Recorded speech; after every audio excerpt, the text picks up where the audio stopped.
Dear Majid, can you open the camera, please?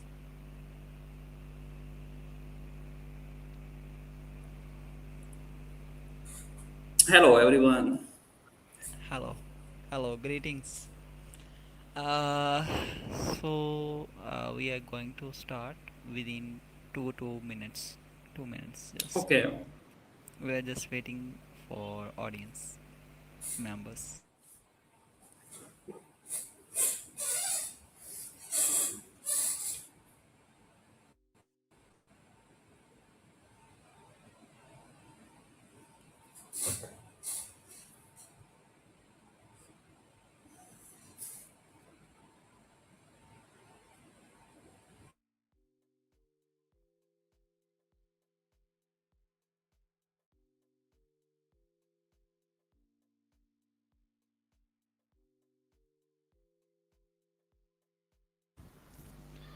Okay, Inara, you can start now. Further, yeah. Thank you. I hope you all doing well. Welcome to our international training workshop. How to write a review article from literature search publication. My name is Inara Valieva, and I am the fourth year molecular biology and genetics student at Tokat Gazi Osman Pasha University in Turkey. I'm very happy to be your host during this 3 days workshop.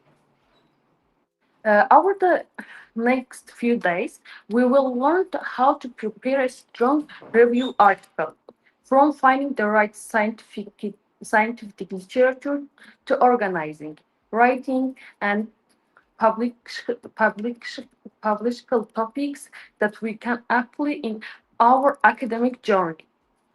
Now it's time to introduce our first speaker. It's a great pleasure to welcome Dr. Majid. Is a neuroscientist and AI engineer. He's also community outreach partner at VitaNova International Allies and Scientists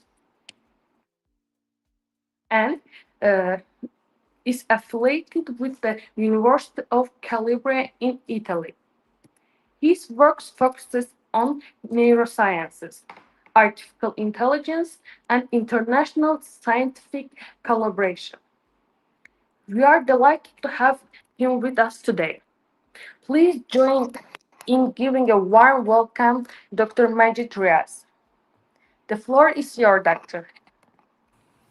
Hello. Thank you very much, dear Anaria, for giving me the floor. And yeah, so as Miss Anaria, Inara, sorry if I'm not pronouncing your name very well, as she has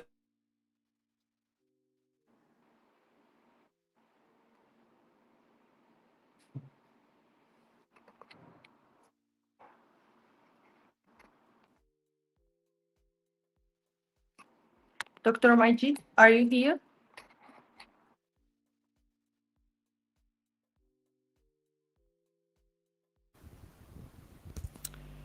Maybe he is facing some network problem. So he's joining back. 1 minute, just.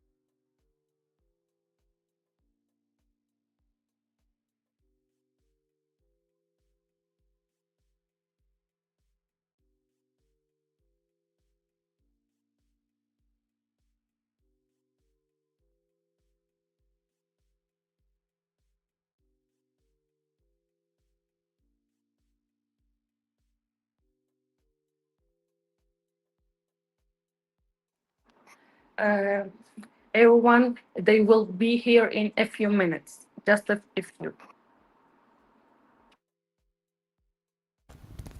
I just want to give the reminder regarding the attendance. You have to write your complete name in the live chat in the start of the session, and then mid of session, and then last of session. Our teams will check your attendance from here, or don't worry about it. Thank you for your cooperation.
Dr. Majid Riaz is joining back within 1 minute. So thank you for your patience.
Hello, everyone, and sorry for disconnection.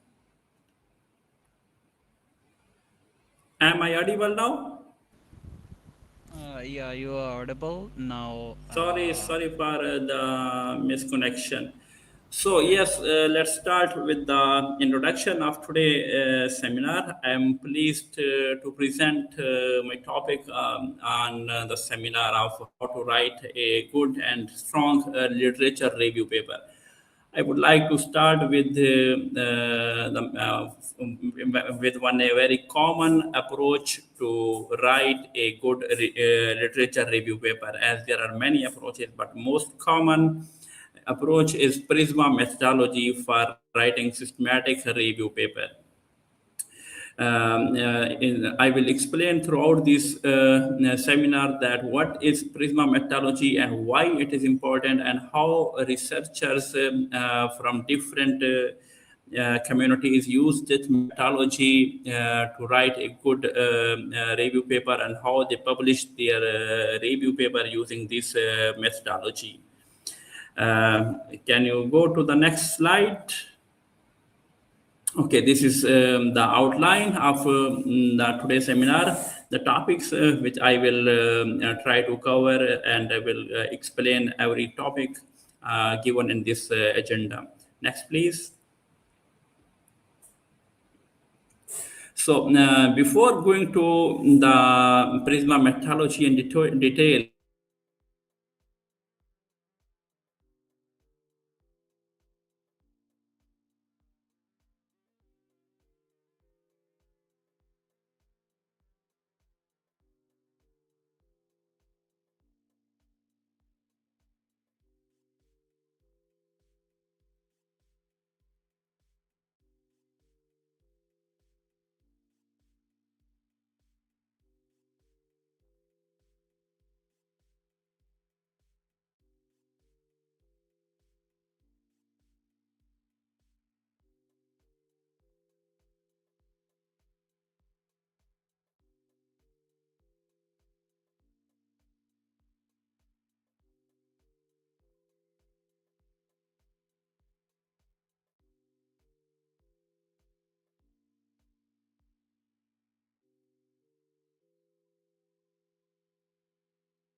Sorry, guys. It's the problem of being in Pakistan. Actually, I was traveling, so hopefully it will be working now.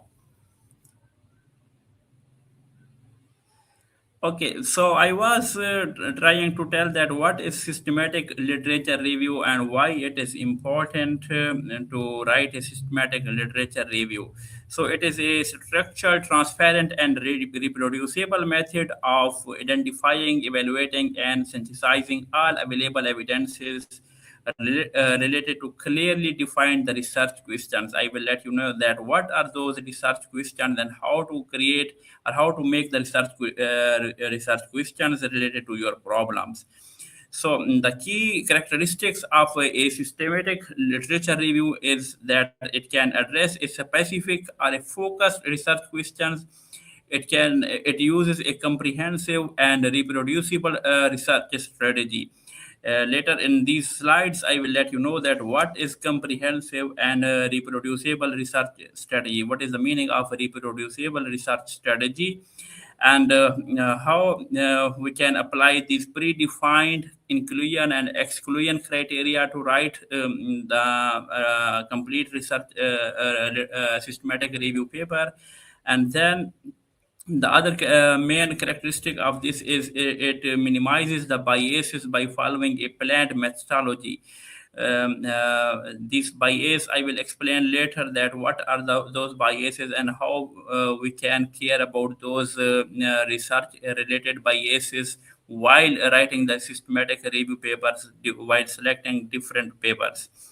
So it can provide a high level of evidence for decision making in research, clinical, practical, and other policies. And it matters a lot. It can reduce biases, increase transparency.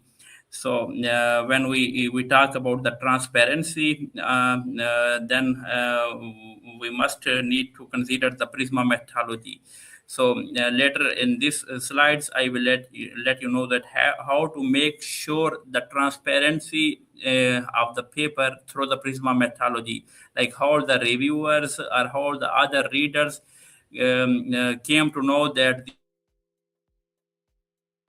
results are totally genuine. No, I mean the ambiguous results have been reported.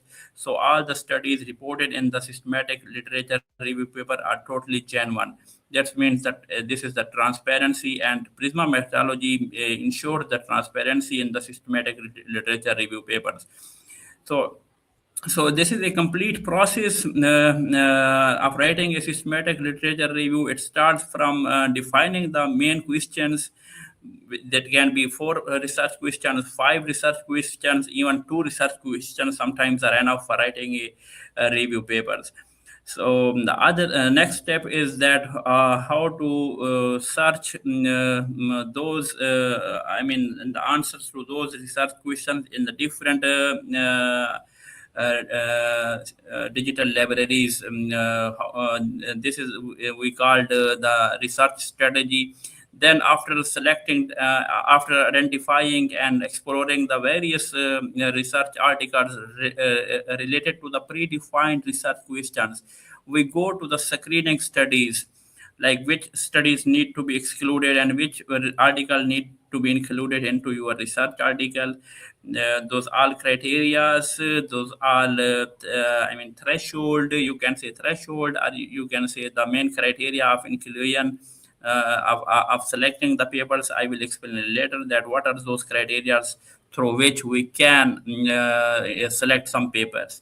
And the fourth step of this process is the eligibility, that on which basis we are selecting this paper to be included in our paper. So the fifth one is the extract and appraise. So extract means that from the selected paper, which informations or which results we need to extract and we need to discuss in our paper. And finally is the synthesize and the report. So after extracting all those results from the existing state of the art and selected papers, how can we report, discuss those results in our paper, and how we can report and submit our paper into our selected journals. So this is the overall, I mean, the idea of a systematic literature review paper. Why we write this paper and why it is important, and how it establishes the scientific foundations of your main problem statement or your scientific questions. Next, please.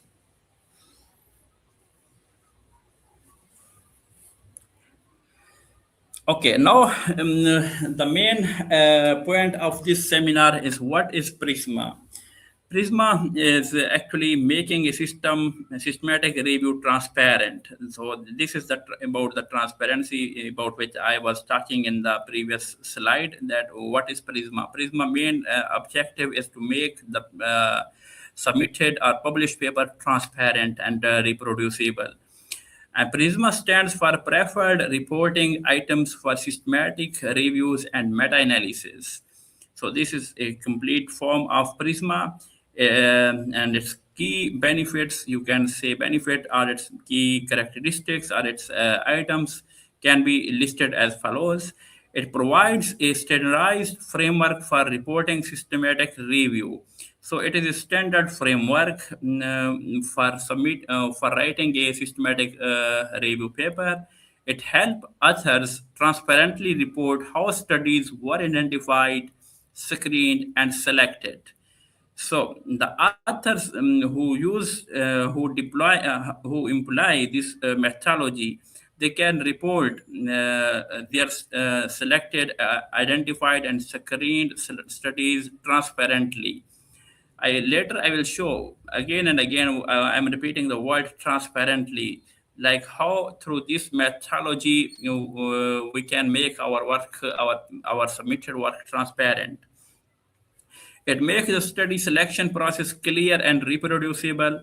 And other characteristics of Prisma methodology is that it requires transparent reporting of included and excluded evidence. Like if the reviewers of your submitted paper ask that on what criteria you have excluded some studies, I mean, sometimes it happens when you are even excluding the Q1 paper from transaction or even from the nature, although it's relevant from you, it's relevant to your research questions. But sometimes the reviewer asks why you have excluded this top, I mean its impact factor is faulty and it's from the nature, why you have excluded this paper. So you need to be I mean clear and coherent, that with a solid evidence that why you have excluded some top articles from your study. So the other characteristics, it help readers, reviewers, and editors to evaluate how the review was conducted and reported. So, for example, as a reviewer, when I review some submitted papers from the students, then through the Prisma methodology, it's very easy for me to assess the transparency that actually the authors have just submitted the wrong, I mean the fake results are actually they are existing, or someone has already published those papers. So as a reviewer, I can assess, I can, I mean, I can predict, I can evaluate the originality of the submitted papers. So, and other characteristics is that the Prisma methodology is mostly used within the scientific and other research communities, is called Prisma 2020. Prisma includes a 27 items checklist. Yes, checklist and flow diagrams for reporting the review process. So all the items, and these three items, 27 checklist, flow diagram, and reporting component of Prisma, I will explain in the later slides. So these are the four main things in the Prisma. Number one is identify, where you identify the different records from different databases. And the next one is the screening. Screening means which paper, I mean, you will be keeping, you will be selecting, and which paper you will be removing, and the third one is excluding. What did you are going to remove, and why, and which paper you are going to include and why. So the next one is include. So these four steps are very important in Prisma methodology, and every step I will try to explain with some common examples. Next, please. Next, please.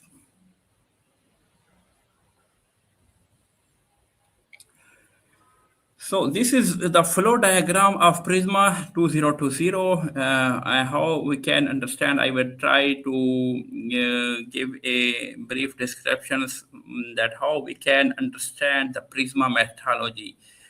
Prisma 2020 provides a structured framework for transparently reporting how a systematic review was planned, conducted, and reported.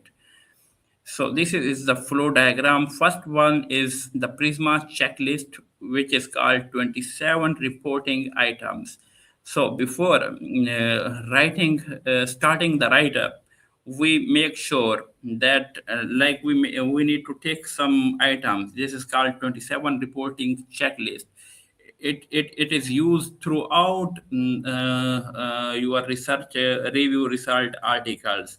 Like you start from the title, and after title there is abstract, then introduction. And introduction, there is sometimes literature review, there is sometimes motivation, there is sometimes literature review, motivation, contribution, objectives, and the main thing is methodology. After methodology, you try to assess the different experimental works, statistical methods. And after those methodologies, there is the one other section is called results. After results, there is discussion and other information. This is called 27 Prisma checklist, 27 reporting items, which you are, when you see your paper as a combined or a single PDF file, so your PDF file must contain these items, starting from the title, ending towards the discussion, conclusions, and other relevant information. For example, sometimes you are also attaching other supplementary materials, other information, if there are human subject, animal subjects. So these are the other informations. So this is the checklist of reporting items.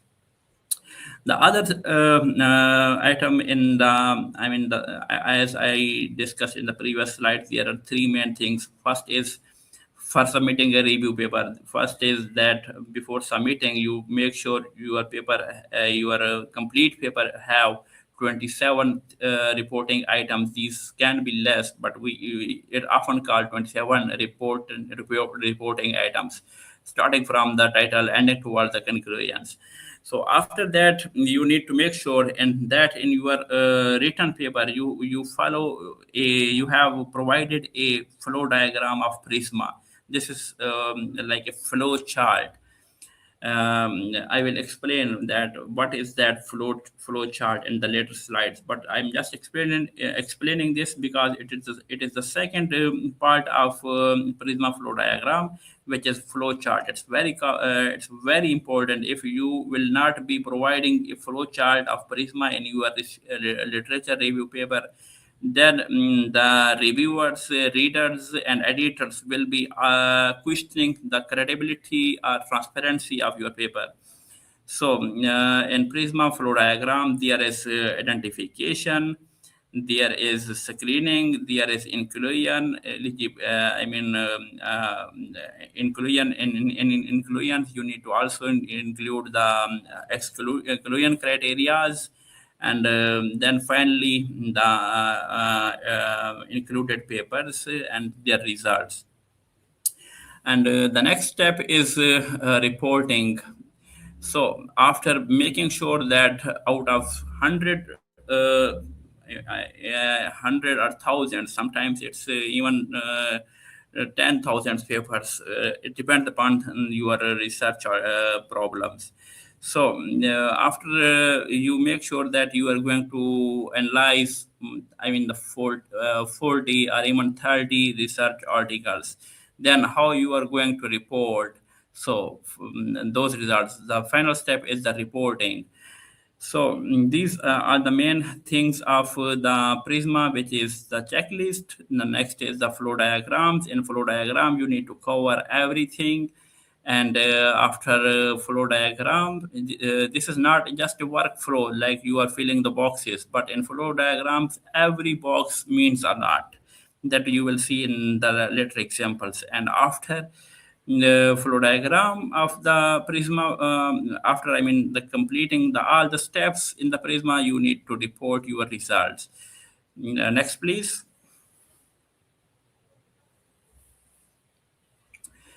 So this is the first step of writing a review paper using Prisma methodology. First of all, you need to formulate the research questions, which can be, as I said before, which can be even one, two, three, four, depends upon your general topic of your research. I will explain that what are the research questions and how you formulate depending upon your research questions, depending upon your main I mean your project or your main problem.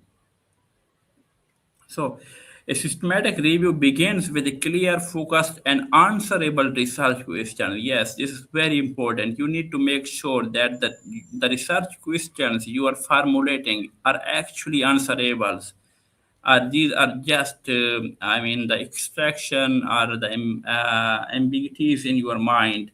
So you need to make sure those research questions are scientifically valid, are addressable and answerable through the existing literature, state of the art techniques.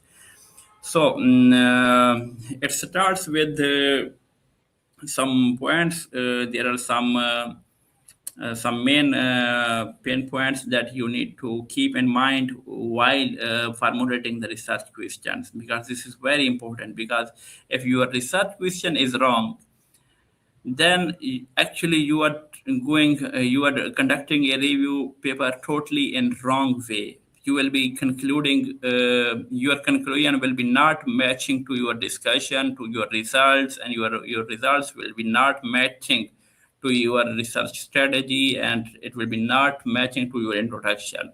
So these are the research questions that will be guiding you throughout the throughout the write up.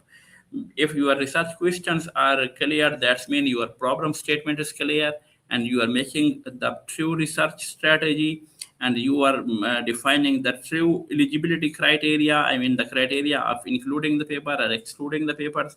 And then if your research questions are clear and valid, that means you will be extracting the real amount from the selected papers, and you will be doing the synthesis based on the evidences extracted from the selected papers. So these are very important.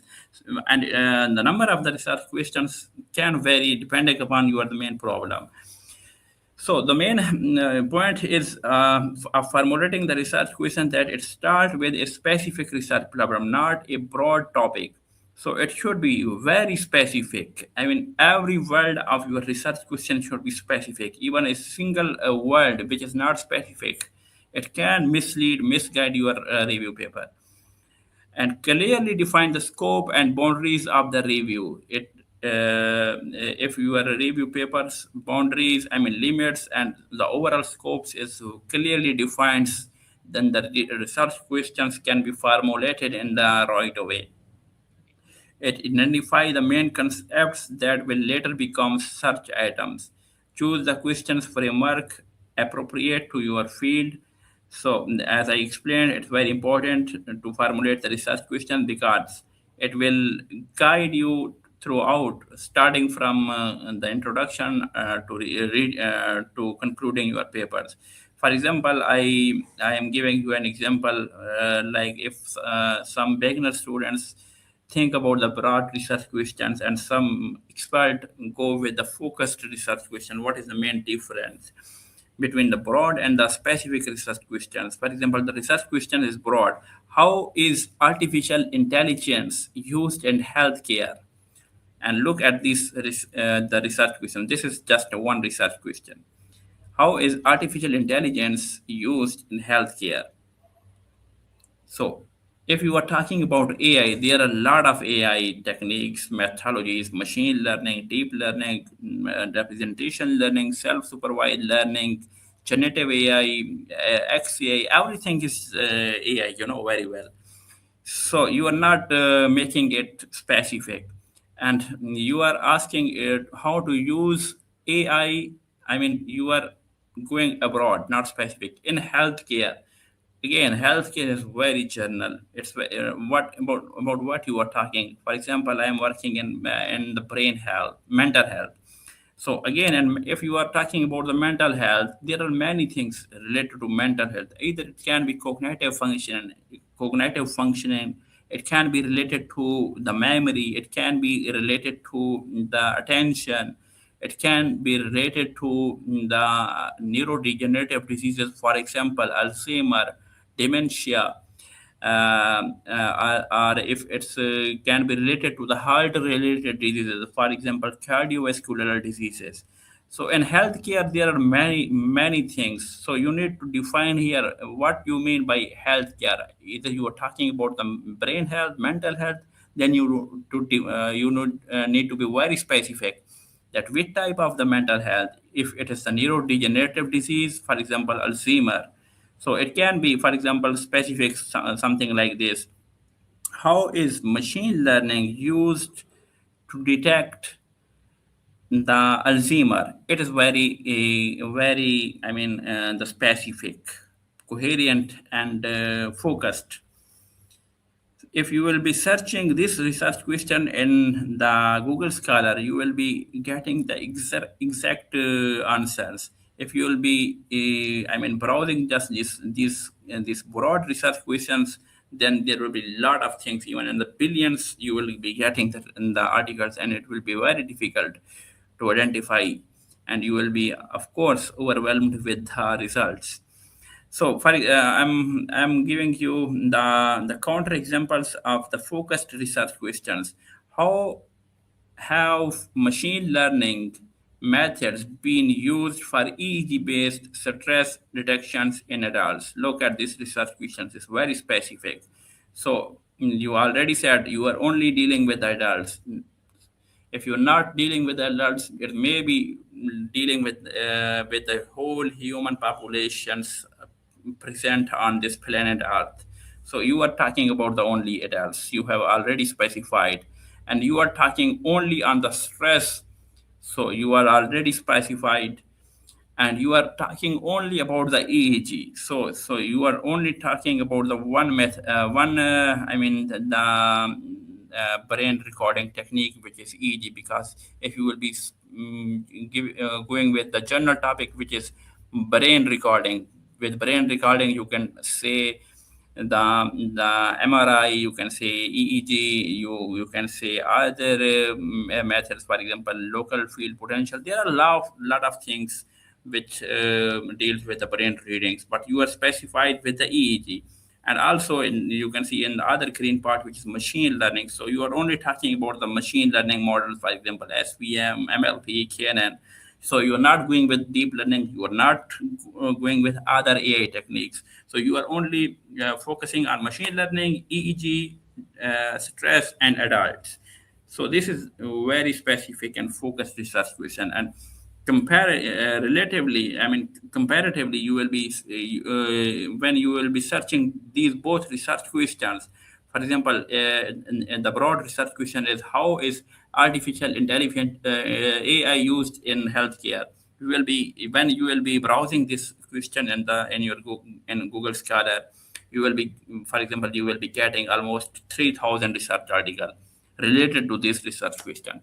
But on the other hand, when you will be browsing this focused research question, then you will be getting almost 100 research articles. See the difference. First, in broad research question, you have to deal with the 3,000 research articles, and in the focused research question, you have to only deal with 100 research articles. So you need to be very careful while formulating the research question, and it's very and the first step after writing the introduction. It's the first step to formulate your research question. Next, please. So this is after formulating the research question, the next step is very critical.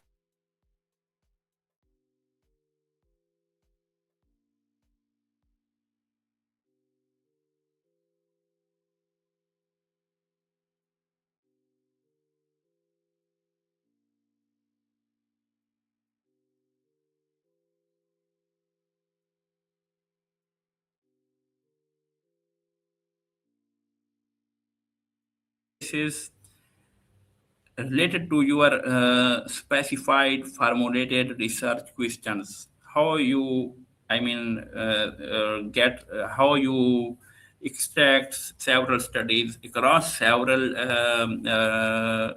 databases. So the first thing is I will explain through example that how you can formulate your research strategy. This is actually a string of words, characters. Instead of characters, I would like to say words. Those specific words you need to put into the browsers of your selected database. For example, if it's IEEE Explorer, if it is Scopus, PubMed, depending upon your domains. So how you will be making the strings of those keywords are those simply words. Break the research question into main concepts. So these are the guidelines to write. To search the different articles related to your research questions. So first step is to break the research question into main concepts. So for example, if research question consists of, for example, 15 words, so you don't need to put all those whole you cannot copy the whole research question and put directly into the research browser. You just need to pick some three or four or five the main words from that research questions, and then you need to search based on your those words. Identify keyword. Sometimes you need to also identify synonyms. I will explain that how you can use the synonyms. This is actually a tip that, for example, if you are not getting the desired articles, then sometimes you need to put the synonyms of your selected keywords. Abbreviation, it can be abbreviation, it can be alternative spellings of for each concept. So after breaking the research questions into different keywords, then you need to combine those keywords to make a string. So for combining those keywords, you need to select some Boolean operators. So Boolean operators are three, mostly used while making research strategy, which is and, or, and not operator. So I will show you with an example that when to use and, when to use or, and when to use not. So such multiple database relevant to the disciplines adopt the search syntax for the each database. So for example, sometimes you need to research in different databases. Not it's not mandatory that you will be only selecting or searching the papers in only one database. For example, only in the Scopus. Sometimes you need to search also in the PubMed. Sometimes you need to search also in the IEEE Explorer and other databases. There are like, for example, um the other very common database is I forgot the name. I will let you know while giving examples. So there are some very common digital libraries. While you are search you are you search you are defined the research string. So after, when you put your research strings, there are several articles. Then you need to export all those records into some the tools. For example, you can save into Excel sheets. You can save in the Mendeley. You when you need to report their results. So this is an example in the left side of this slide. For example, how have machine learning methods been used for EEG-based stress detection in adults? Okay, this is, for example, a research questions. So, for making the search string, okay, or we can say search strategy. Search strategy is basically the search string. Then you need to break into different keywords. Okay, keywords can be synonyms or other related terms. So look at the research questions. It is a complete sentence. So from this sentence, we need to select only few words. Okay, so I will be selecting here EEG. Concept one is EEG.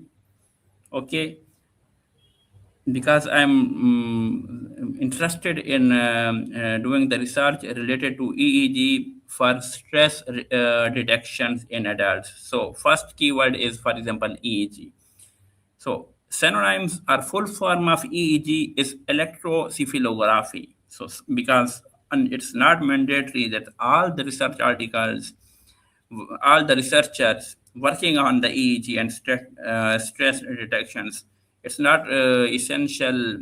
You don't know that they have used the EEG in the word EEG in his title or in his abstract. He may use electroencephalography, the full form, or he may use brain electrical activities. So you need try all options while searching. So if you get the articles, well, you give only EG, that's good enough. If you're not getting, then you need to change the synonyms or the full forms, electroencephalography, or cephalogram, or brain electrical activity. These are all synonyms are related terms. So the concept two is stress. Okay, for stress, you can use the exact word which is stress, and see if you are when you will combine, you will see the results. So you can use the EEG plus stress, and the third concept is machine learning, because I have talked about the machine learning. So this is the string of three words: EEG, stress, and machine learning. When you will be making this combining these words and making as a string and doing search based on these three word strings, then you will be getting some results. And if you realize that you are not getting the good enough articles, then you need to change the words. I mean, change. You need to look at the synonyms and the related terms. For example, EEG, you are using full form, and for stress, you can use other word which is mental stress.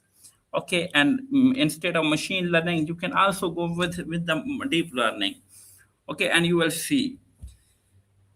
And similarly, you can also use other words for the stress, which are the psychological stress or physiological stress. And similarly, for machine learning, you can use, instead of the machine learning, can use deep learning, AI, and neural networks. So this is basically the approach. Okay. So I was on this slide. Previous slide, please.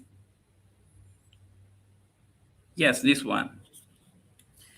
So this was look at the below the second table. Build the search strategy using Boolean operators. So this I would like to give an example with. Can I share my screen? Yeah, you can share your screen, please. How can I share my screen? By present, Yeah, you share went up. image, share screen. Yes,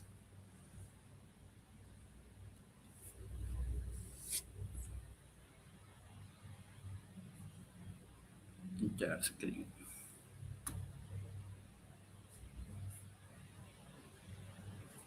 Okay. Okay, now can you see my full screen, right?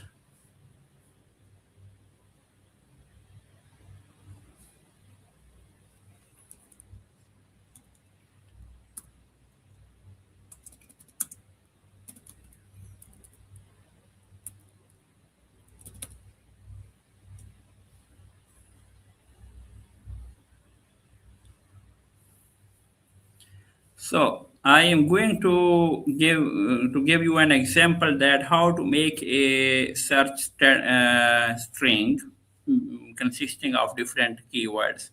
Can you hear me? Can you see my screen, please?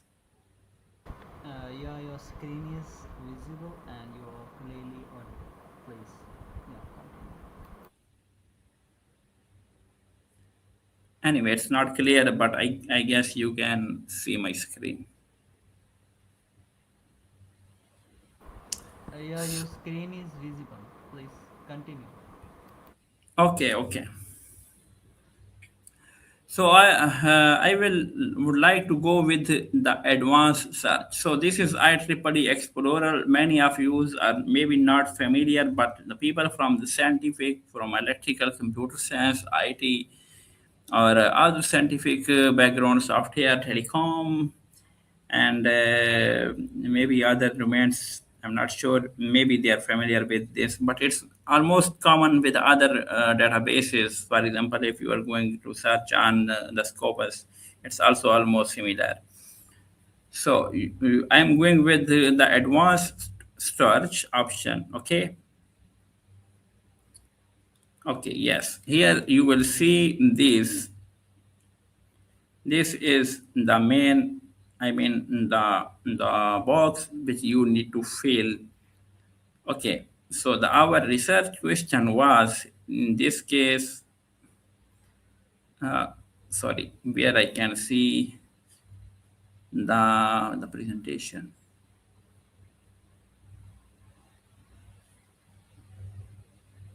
Mhm.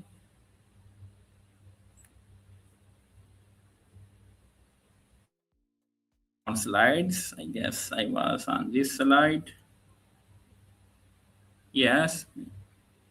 So, for example, this one was my research question, and the string is of three keywords: EEG, stress, and machine learning. I will put these on in the browser. So first one is EEG. EEG is actually the brain activity. It's about the brain. Okay, and it asks if you will search this keyword in whole metadata. Whole metadata mean in the whole content or body of a journal or a conference or a book chapters. So yes, I'm going with the whole metadata, but mostly it depends again upon your research.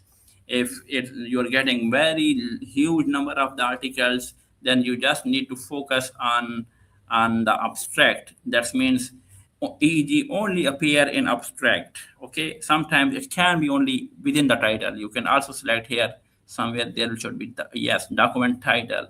So that means that these keywords only these keywords only I mean must be inside the title of the articles. Okay, but for now I'm going with the whole metadata of an article, e.g. Okay, the next term will be in the next box. It's the and. Okay, I'm selecting here the and. These are three Boolean operators: and, or, and not. Okay, and mean it must be. Okay, or mean it can be, and not mean it must not be in the whole metadata. But here I'm going with the and. Okay, EEG and stress.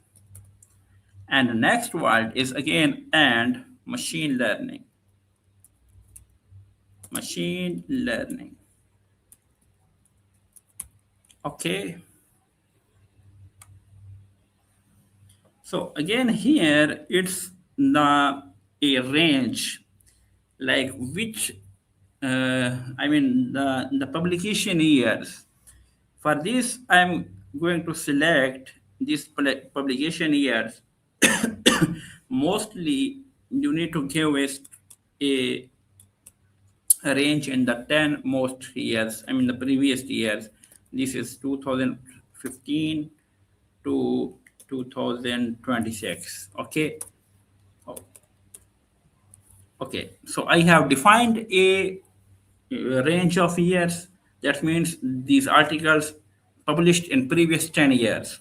Okay, and I'm going to do a search in all metadata, and these are the three key terms.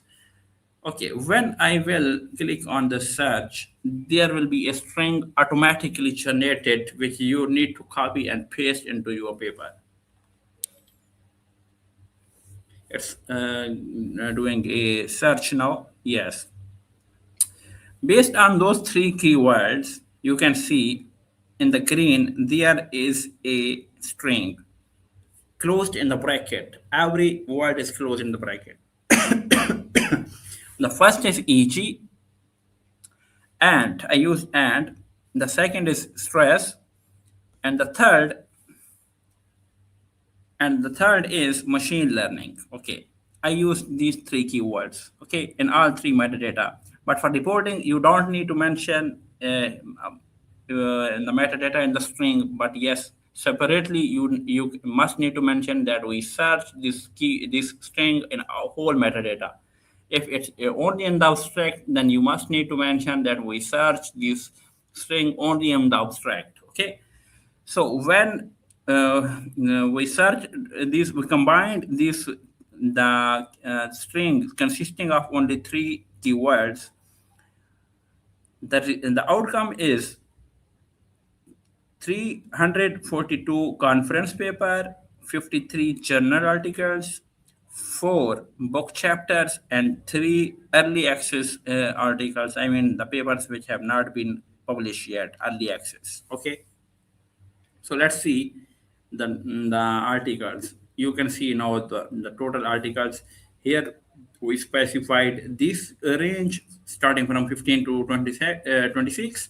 Okay, and these are the different articles. For example, we are interested only with the journal articles. Okay, we're not going with the conferences. We are not going with the books and other articles. We are only interested in analyzing the journal articles, which are 53. And remember, out of these 53, these are not the selected one. These are only identified one, not extracted one, and only in one database, and only on the keywords are three.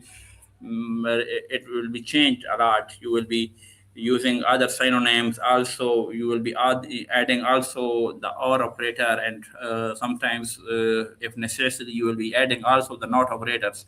Okay, so this is the string, and you will be exporting these all 53 into your, I mean, maybe the Excel or in the Mendeley, or for example, you are you are working with the overlay. So depends upon, this is called the management techniques, managing data managing tools. You will be exporting. There are export options also to export these articles. So you will be exporting the title, the citation, and other the information related to the authors, affiliations, and publication titles. Okay. So, for example, if I go with the details of these are the author details. So, for Usman Tariq, for example, nine paper out of these 53 belong to Usman Tariq. So these are the detail of the authors and also the publication titles. Okay, so publication title, the IEEE is a journal which is contains 19 articles out of 53, and similarly IEEE Journal of Biomedical and Health Informatics contains 9 articles. So if you will be adding up these articles, it will be almost 53 articles. So it also showing that which journal contains how much research articles out of these selected 53. So there are also other information, for example, publishers, for example, other, if you are interested in the supplemental materials, conference education, publication topics. So these are this is just a common, I mean, the idea of how do you make a search string consisting of different keywords. And this is the example only in one. Can I stop sharing the screen?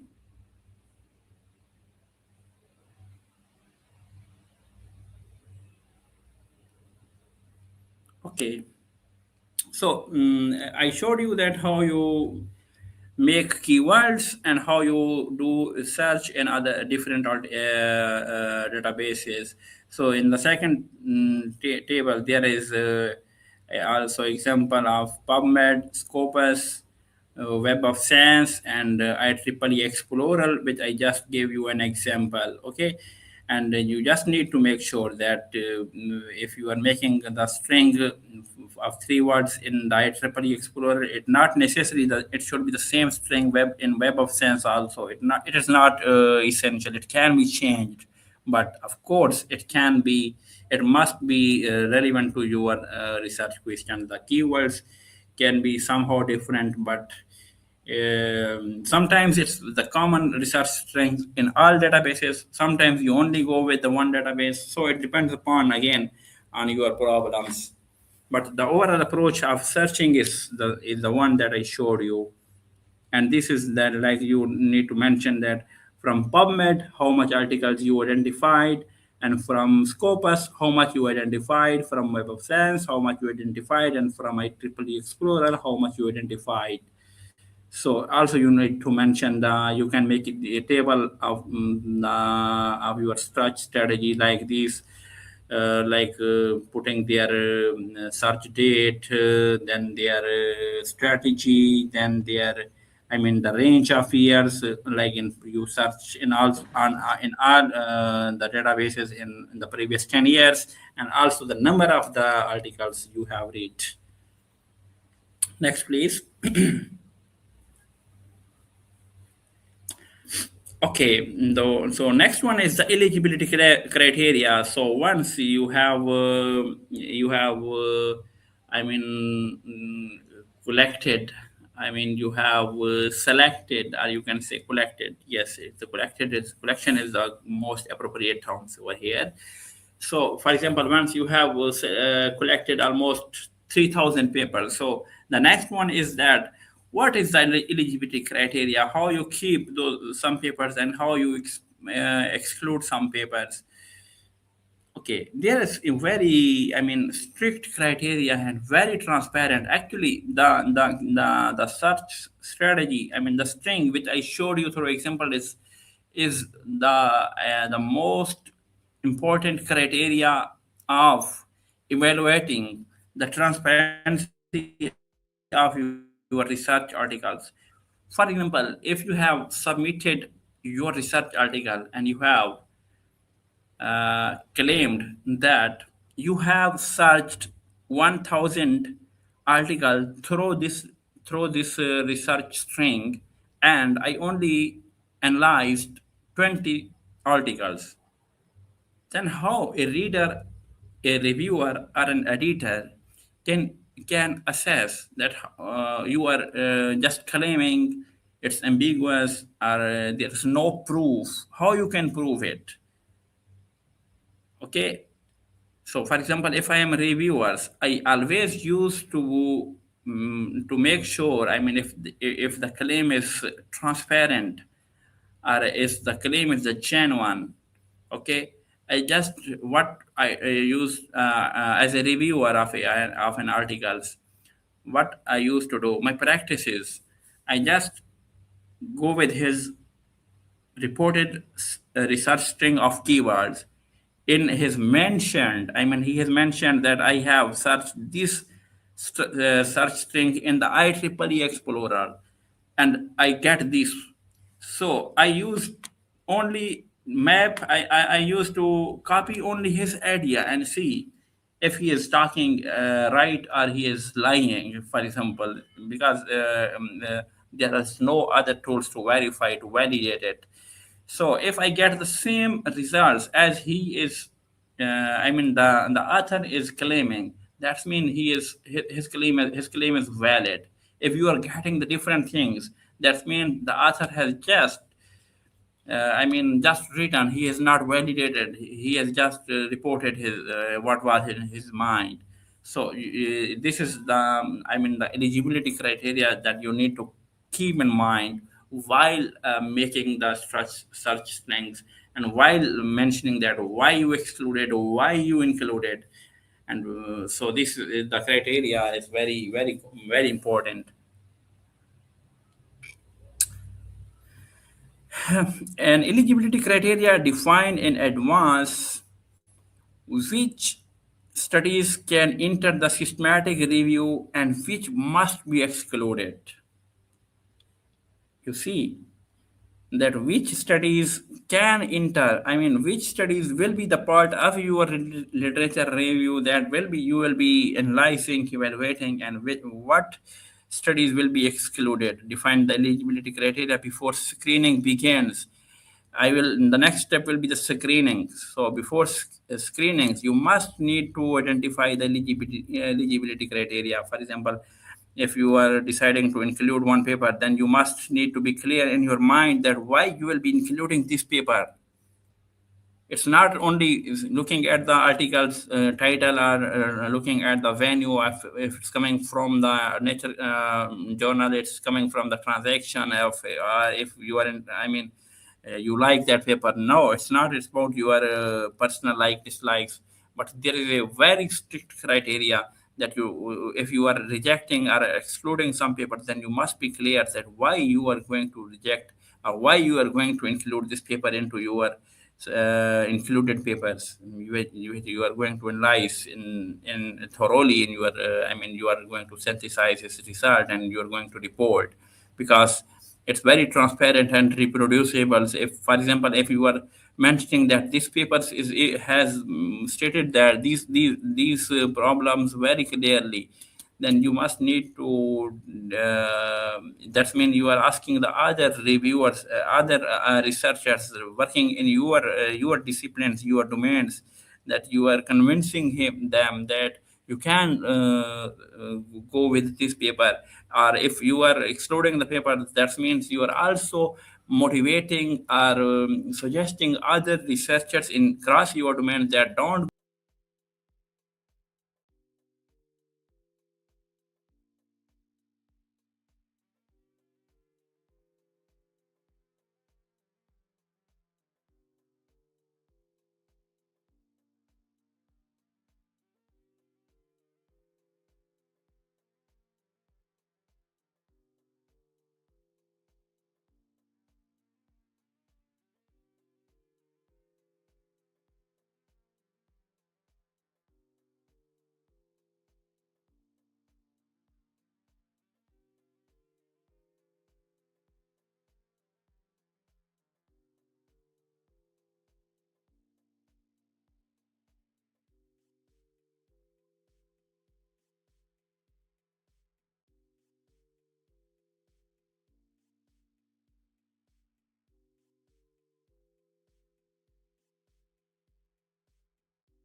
open, and open for all other researchers as well.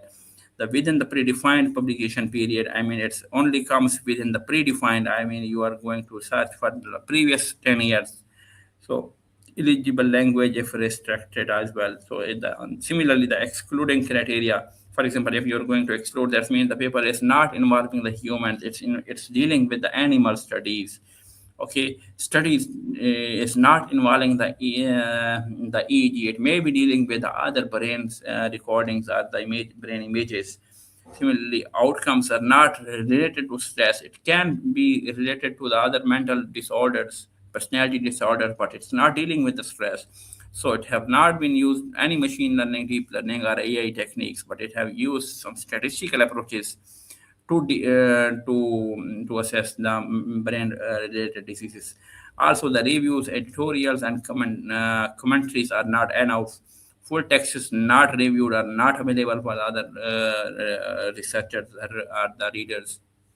So also it goes overall the scope of your research questions. So this is the exclusion criteria which you need to be very clear. Next, please.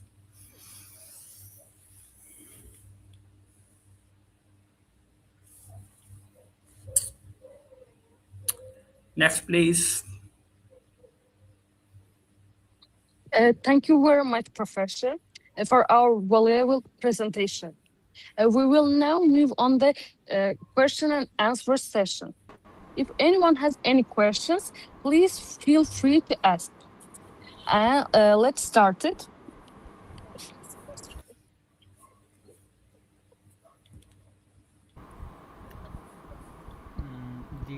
Dear Maji, you can Please continue. write our questions.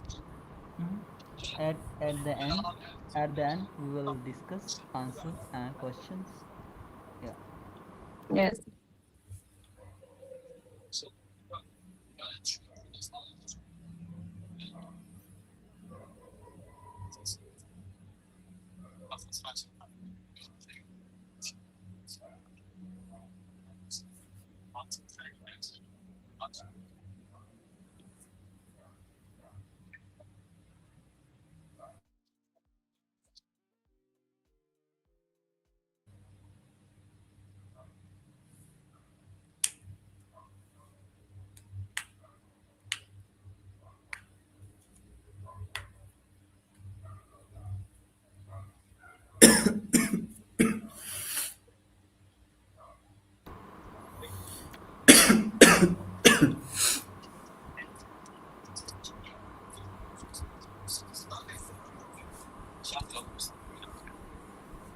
Dear Maji, I'm audible. They are hearing me?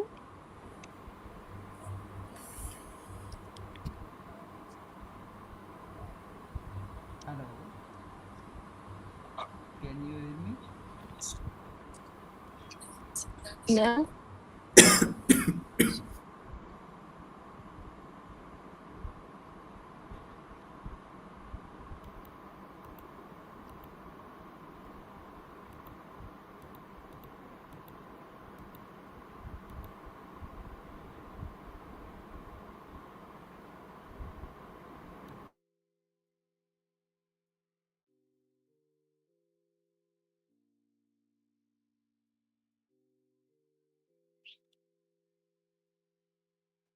Do you hear me?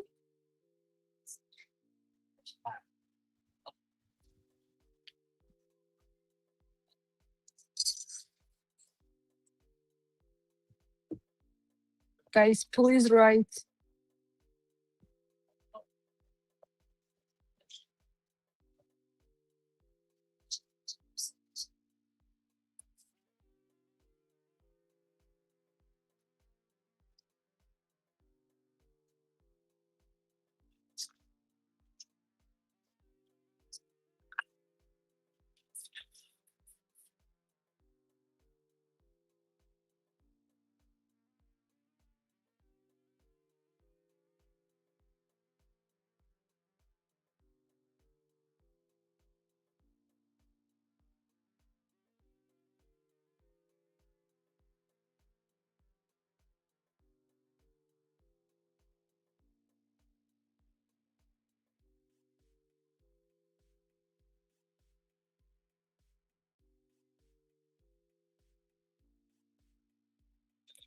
Okay, guys, Mr. Majid joining again.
Guys, when we have a question, please write chat box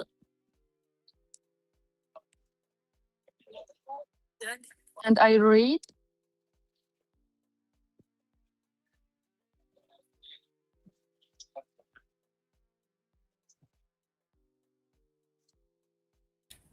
Sorry, can you give me just a 2 minute break, please? I will be back.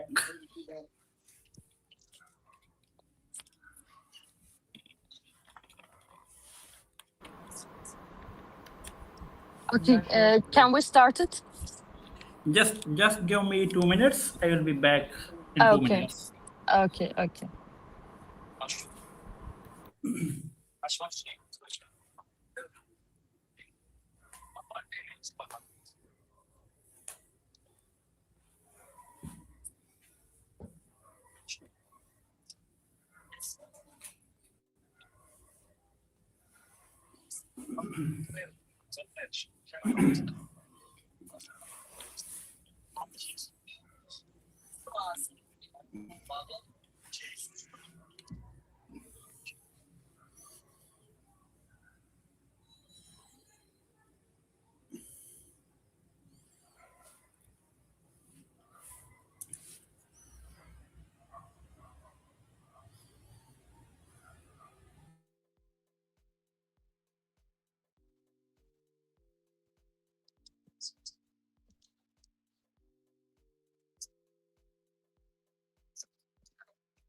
So yes, we can start now.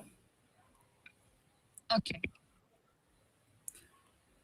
So this Our is first question. yeah. You have question? Yes. People have a question. They are write in chat box.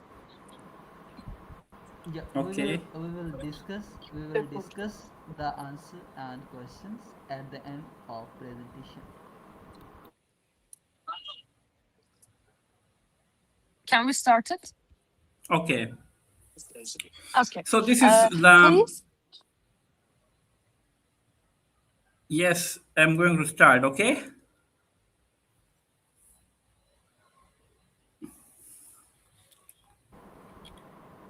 Yes, please continue. Yes. So this is the Prisma study selection process, that how we select and identify and include.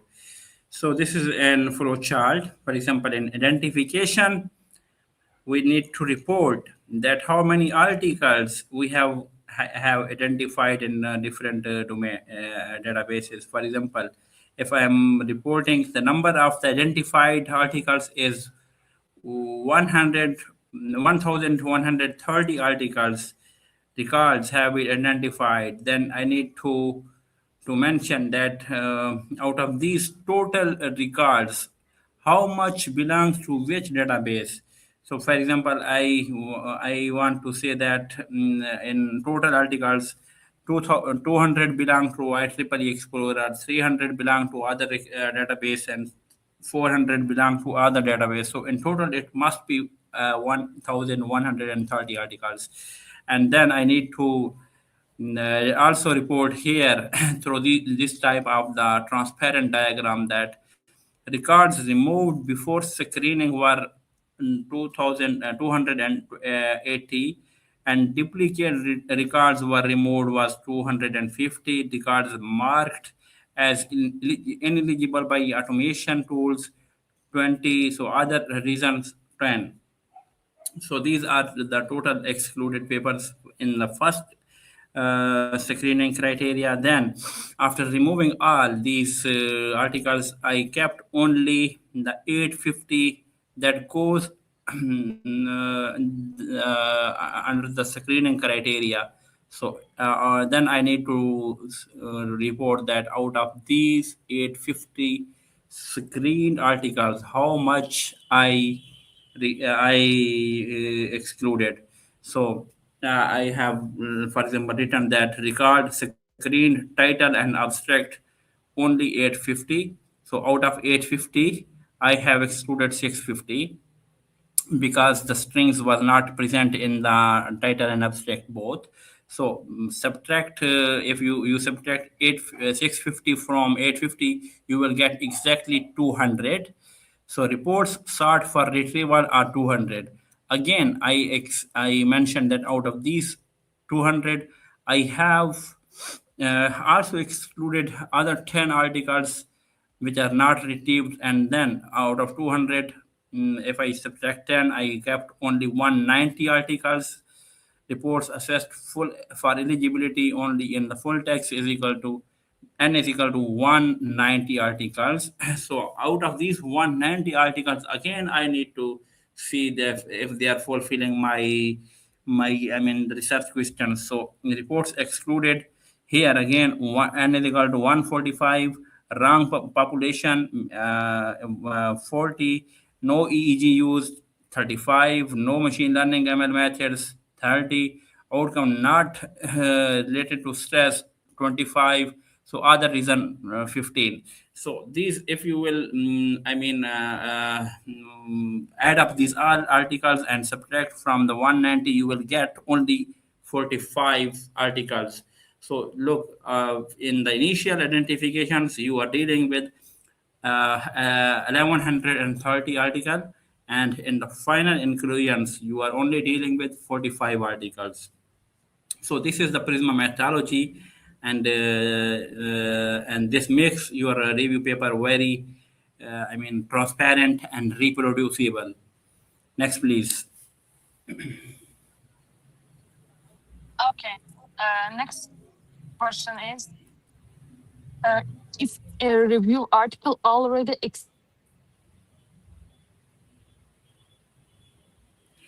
Anar, I cannot hear you. I think you are muted. Okay, can you hear me? Yes. Okay. Our second question is, how can we identify the search gaps while reading the articles? How can, sorry, can you repeat it, please? How can we identify the research gaps while reading the articles?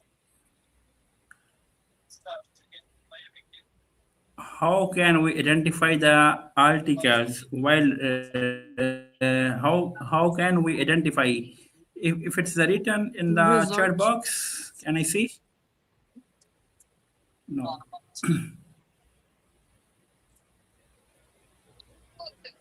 Can I repeat? Yes. If you Okay. can paste it in the studio chat, it will be great. Studio chat. Okay. Please suggest some good software for meta-analysis, which is also free.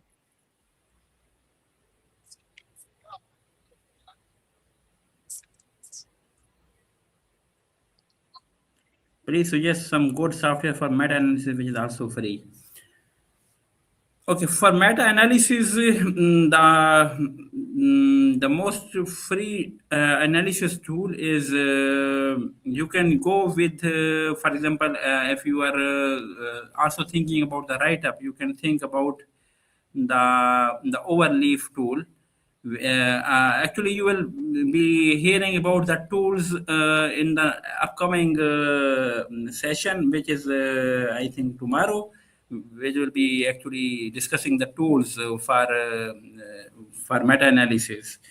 Okay, but yes, you can. There are many other tools which will be described in the later session of the seminar tomorrow or the day after tomorrow. Maybe the organizer can tell you that that when you will be getting. How can we identify the research gaps while reading the articles? Yes, this is a very good question, that how we can identify the research gaps. So the main abstract idea of identifying the research gap is go on the limitation or future work section. If you are unable to identify the from the review or from the introductions, then simply go to the discussion limitation sections of a article. you will see their limitations, constraints if they are mentioned. If they have not mentioned, then you can go with I mean, you can go on their suggested future direction or future research, or their visions, overall goals.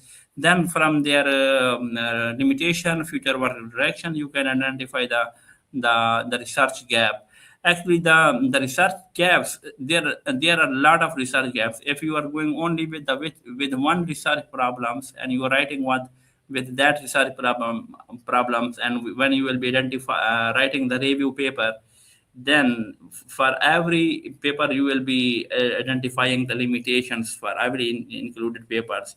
So actually, the basic purpose of writing the review paper is to identify the research gap, the limitations, the challenges, okay, which have not been fully addressed. So, through writing the systematic literature review paper, you are able to establish the scientific challenges, limitations, and overall the gaps present in your domains. So the basic objective of writing this review paper is to identify the main gaps which have not been fully addressed.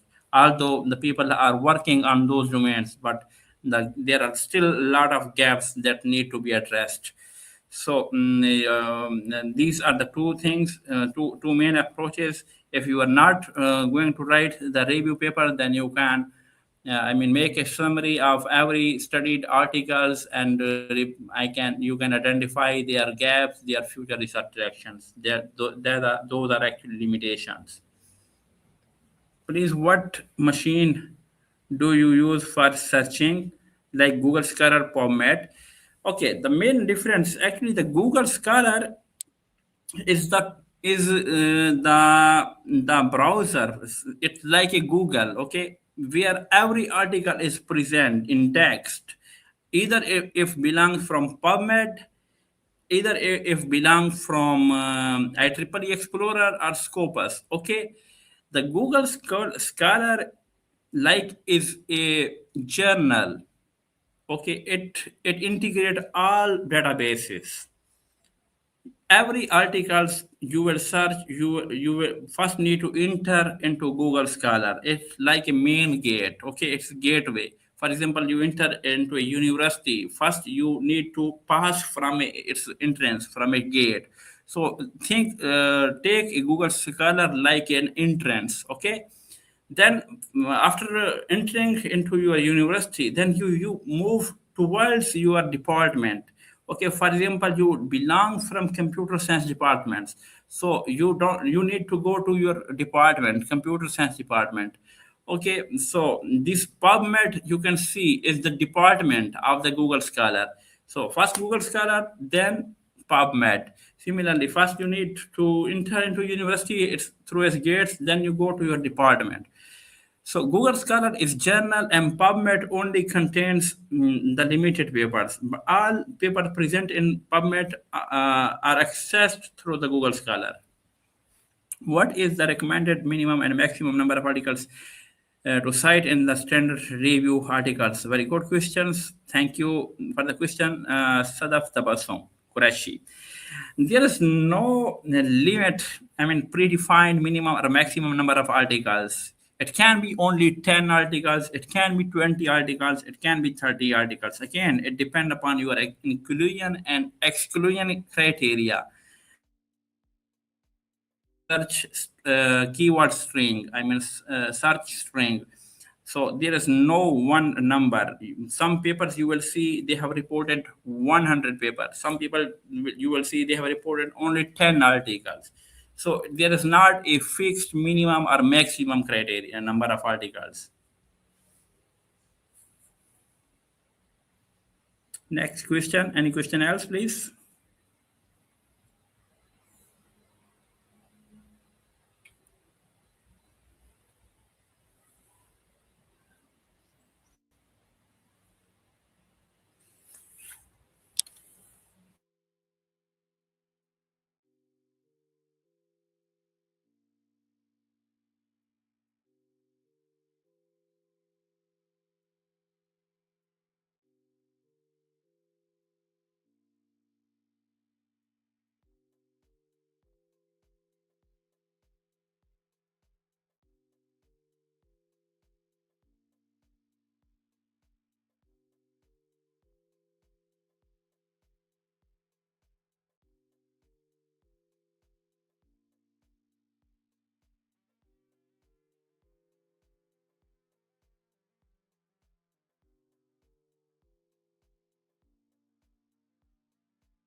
Yes, AI tools for doing, appropriate way to use AI tools. Uh,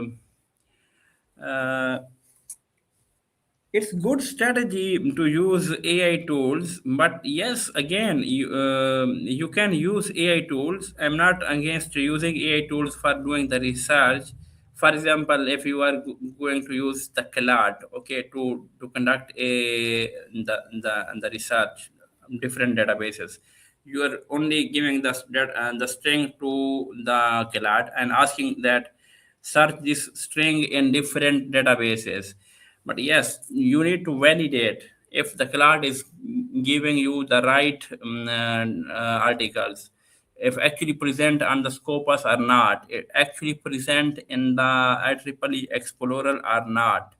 You need to validate it through those specific databases. You cannot blindly trust the AI tools. Also, the most important things is that when you report those articles, the references given by the AI tools are not as per they have syntax errors in the references.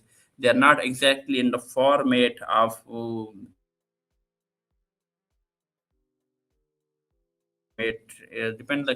depending upon the bibliography style you are using. So you need to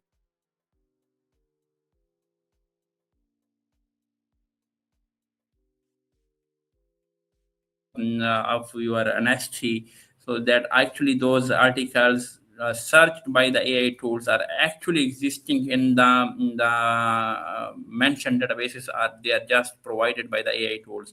So, from my perspective, you must need to validate yourself the review. I mean, the articles provided you to by the AI tools are also existing on the databases as well. If it's goes like this, then it can be transparent. If you are asking if we are taking the content from the AI tools, then yes, there are other strategies to make it transparent and make it the credible. Next question, please.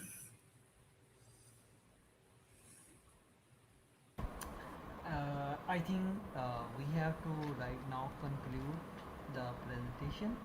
Then at the end we will see the answer. Mr. Murtaza, I cannot hear you. Can you hear me now? Am I audible? Hello. So yes, you are on the next slide, right? Yeah, we are going to end the presentation. Then we will Okay, discuss. okay, okay. So next is the data extraction and risk of bias assessment. So after selection, after identifying, and from the previous example, you are going to select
And the risk of bias quality assessment, this is very important. You cannot ignore again this, that the how participants was selected and allocated. So these biases, you from every study you must need to report, because if you are ignoring it, it can be very risky, and very, I mean, raising the question on the I mean, reproducibility of your research and the trustworthiness of your included study. You must need to mention that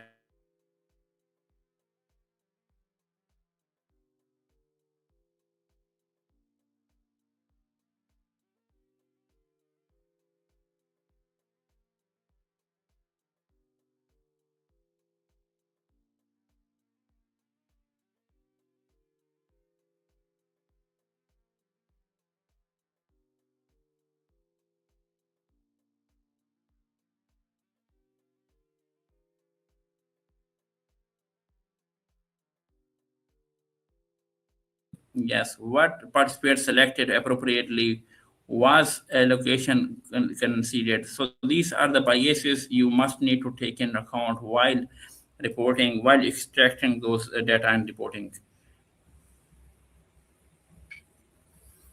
And yes, evidence synthesis, here, this can be your final stage where you have selected the 45 study, then you are synthesizing, I mean, you are discussing, interpreting, and reporting. After a report, I mean, analyzing the biasness of the articles, evidence synthesis brings the finding of individual studies together to answer the research questions. Here you are combining, I mean, you are combining all 45 studies finding into an integrated response, that how these 45 articles have answered your specific research questions. These research articles must be related, I mean, answering to your one research questions. So for example, included studies, then data, you extracted the data from those 45 studies. The data extracted, I showed you through a table. It can be publication year, it can be accuracy, it can be the experimental protocol, it can be subjects, population, something like this. Okay, and the tools, it can be also the techniques, methodologies, limitations, finding. So all this systematically extracted relevant information from each study must be assessed. I mean, through a risk of bias assessment, assess methodological quality of each included study. So you must need to describe the methodological limitations of and quality of each methodology. Then you goes towards the evidence synthesis. There are two main things of evidence synthesis. First one is very common, that for example, you're just integrating the findings of all research articles into one main finding. For example, of all those 45 articles, the findings can be formulated as following. Most EEG studies report that stress arises from frontal spectral activity. However, findings differ across frequency bands and experimental protocols. Okay, so you have summed up all the findings of 45 into just few sentences. Although this is not very strict, it can be. For example, I have mentioned in the second sentence that, however, findings differ across frequency bands. This is not necessary that it will be if and then. It can be sometimes general, but it should be reflecting your main research questions answers. The other approach of evidence synthesis is the meta-analysis. It can be a statistical comparison of all those studies. It provides a statistical synthesis of sufficiently compared quantitative results. So for all studies, you identify some, you take some statistical, I mean, quantifiable or values, then you perform some statistical analysis, then you generate some common results.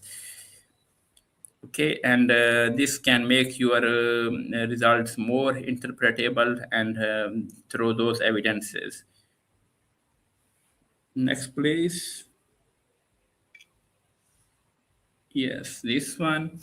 So this one here, I will be concluding that what are the main limitations and problems, pitfalls through this throughout this workflow that you need to be careful while using while adopting this Prisma methodology while writing your review paper. First one is you must need to be careful about defining or shaping your search strategy be. It must not be inadequate.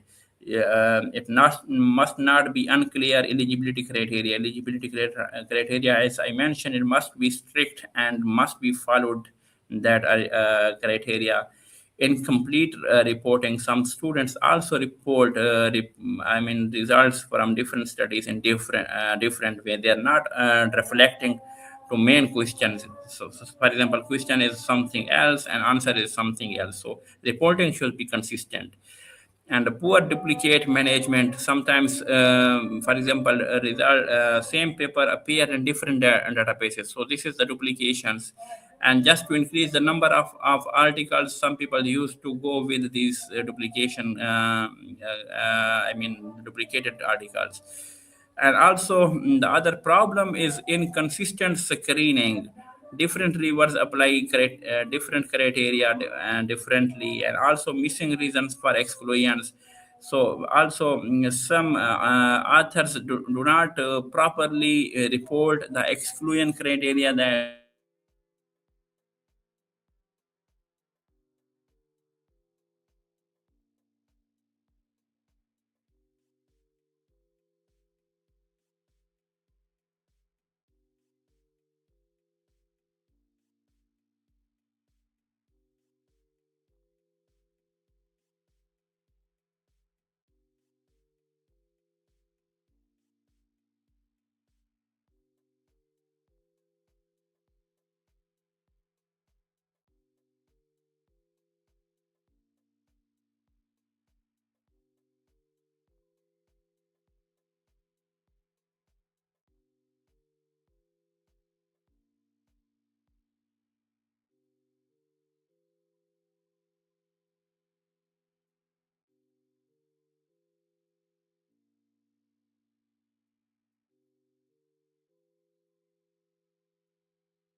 Hello, everyone, again. Thank you all for joining us today and for your active presentation. We would also like to thank our guest speaker, Dr. Meji, for sharing his valuable knowledge and insights with us. We hope you enjoyed the workshop and found it helpful. Thank you again and have a wonderful day. Goodbye. See you next day.